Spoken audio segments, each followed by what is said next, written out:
I'm Brad Wilson. I'm a maker, a doer, and a distiller, and I might have been born in the wrong time period.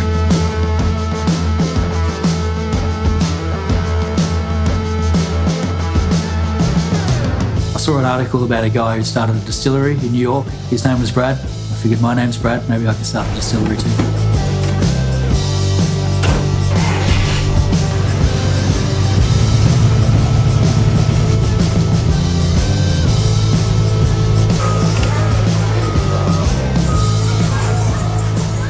I really love old things, and I'm attracted to old vintage things, whether they be cars or bikes or old houses. And I love making and repairing and restoring these items, I guess giving them a second lease on life. What I really loved about Melbourne when I moved here was the old buildings, the architecture, the old Victorian houses and some of the iconic, I guess, large landmark buildings in the city, like the State Library of Victoria. So the distillery is a way for me to mix my passion for architecture and history and distilling. Back in the day, Little Lon was the red light district of the city of Melbourne. All the naughty things, I suppose, were sort of pushed up to this top corner of the city and looked after or maintained by the police and the men of the law. We happened across this little cottage. It's the last remaining single-storey building in the city, so it is quite a precious building. It's heritage listed and a very unorthodox place for a distillery. In the bedroom is where our distillery is, a 200-litre copper pot still. In the living room is the bar, cocktail bar, and we host masterclasses in here as well.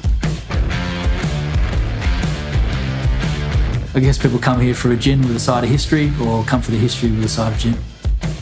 We developed 3 gins. They're all different flavours, and they're all inspired by characters that lived in and around the Little Lon district.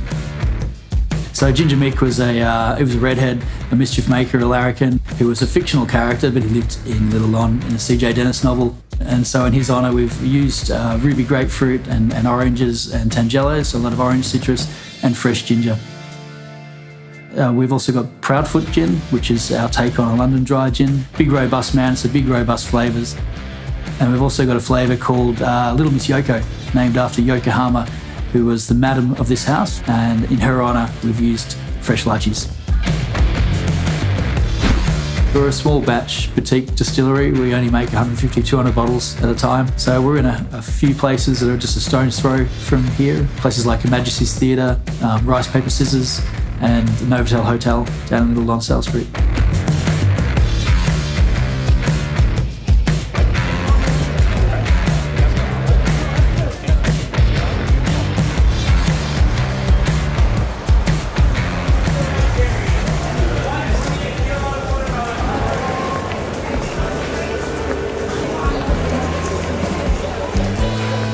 So we get all our produce and our ingredients from the Queen Vic markets, which is just down the road.